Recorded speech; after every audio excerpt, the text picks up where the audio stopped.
From mid-April until late October, America's favorite pastime is baseball.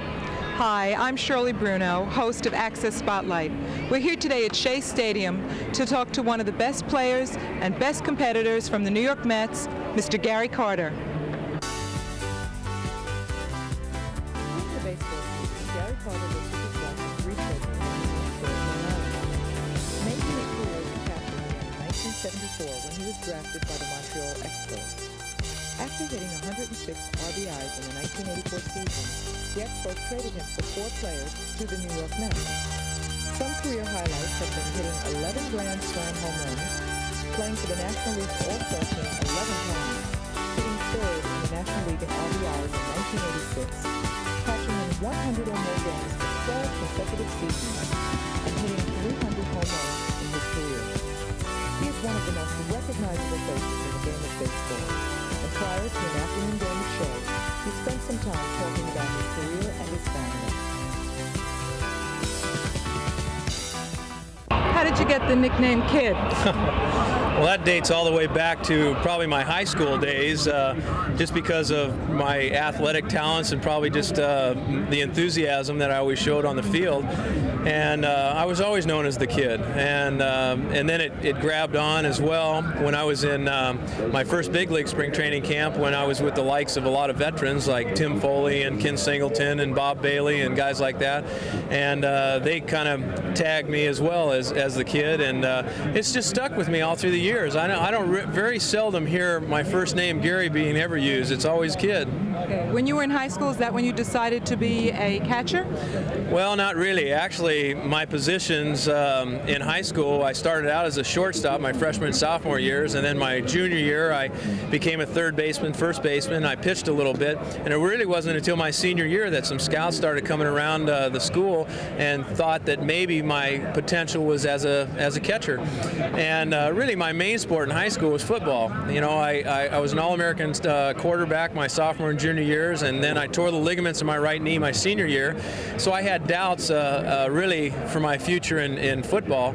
But, you know, it's probably a blessing in disguise that happened, because that's what really turned me to concentrate more on baseball. And because of, you know, the scouts coming around and all, and then I was drafted in the third round, I caught about, I don't know, 6 or 7 games my senior year in high school, and they signed me as a catcher. So I needed a lot to learn, that's for sure. But nonetheless, Catching is very difficult. Oh, very difficult. Yes, it is. What are some of the hazards? Well, some of the hazards are certainly the foul tips and collisions at home plate, and you know, just keeping your hands free from injury and things like that. But you know, I've been very fortunate. You know, I have had a lot of injuries and all, but for the most part, I've been very lucky. And to have caught as many games as I've caught in my major league career, I'm very proud of that, and I'd like to feel that I've got a few more behind that plate. Well, you just passed the 100th game that you caught this year? Yes, and that's my 12th straight year of accomplishing that feat, and you know, another thing that I'm very proud of. But you know, there again, right now the most important thing at hand is to win a world title again.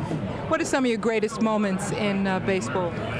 Oh, geez, Shirley. I mean, I've had quite a few, and probably the ultimate was winning the World Series in 1986. You know, coming to the New York Mets was really a blessing, and you know, I've really enjoyed my career here these 4 years here. We got a great ball club, a great bunch of guys, and you know, that would have to be probably the biggest thrill at this point in time. I mean, there's been other things, all-star games where I've been MVP, and you know, seasonal statistic years and things like that. But you know, the ultimate is winning a world title when you play a team sport.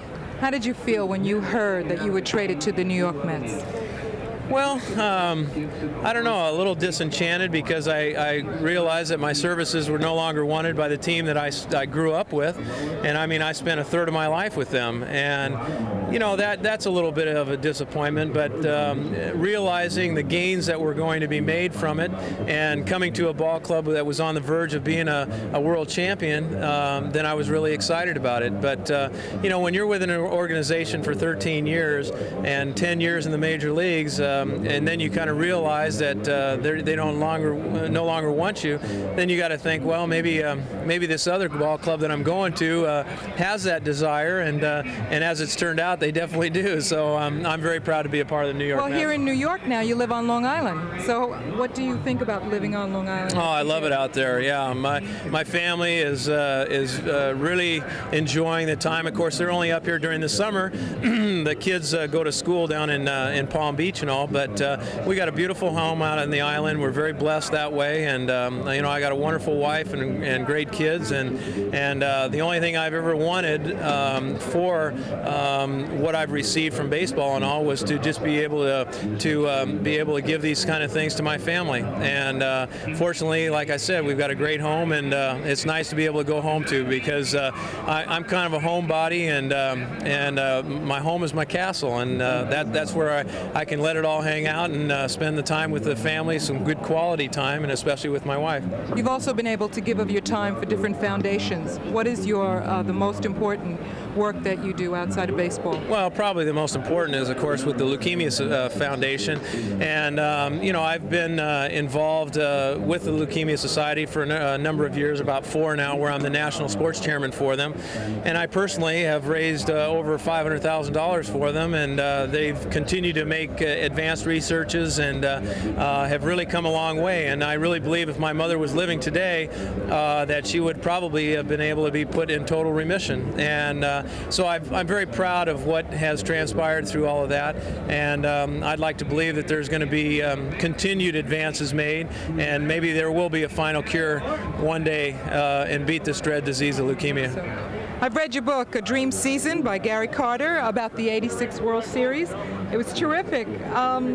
My last question perhaps is this: what is it that makes Gary Carter and the New York Mets winners?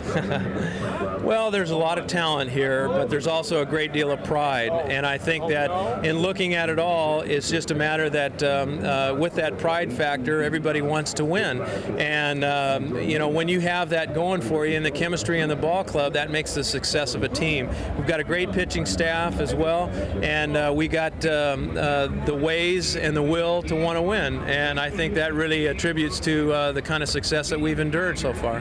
Well, it's been exciting to be in New York and be with the Mets, and I thank you very much. All right, my pleasure. Thank you.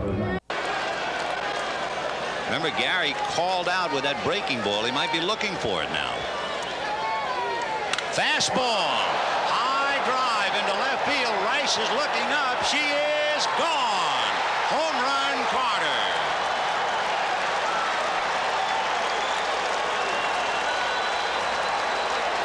Now that's the art of hitting. He says to himself, the pitcher struck me out on a curve. Is he going to come back with the curve? And Nipper thinks he's probably looking curve. I'll give him a fastball. Well, that could be. But I just wonder how much effect it had on not being sure of the signs, just what to throw. You cannot make a pitch if you don't feel like you know what you're supposed to do.